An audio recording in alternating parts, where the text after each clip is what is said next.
Hey guys, I'm going to walk you through setting up your Swivl. The very first thing you'll want to do is you'll want to make sure that you have a device that has a lightning jack.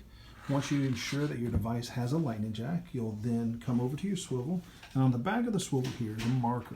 This marker is what actually acts as your microphone, as well as what the Swivl will track once it's turned on. Another function of the Swivl is you've got this part right here. This is what will hold your device securely. You can actually remove that part by pressing this way and pulling it directly out, and you can change out this part. It's actually held within the Swivl storage case. However, I understand that that's the one that fits my device. So I'll get my device. I will then place it into the Swivl, into that little section right there.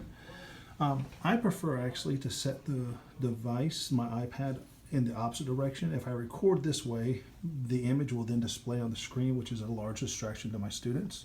So instead, what I do is I turn my device around so that the recording is actually faced in the opposite direction.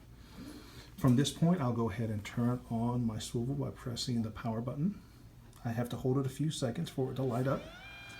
Once it does, the Swivl becomes activated and begins to move. My next step is to take my marker, and on this button right here, I'm going to press and hold it down for a few seconds until it lights up green as well.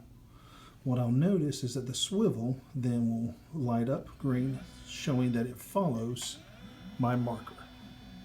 So what I'm going to do is I'm going to actually move my marker all the way to the opposite side so that we're able to work from the back of the device for just a little bit.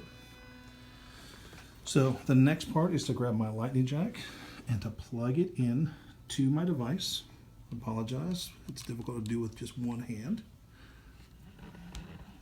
So once it's plugged in, we'll actually get this little screen will pop up asking if we allow it to access. We want that to happen because a marker acts as a microphone.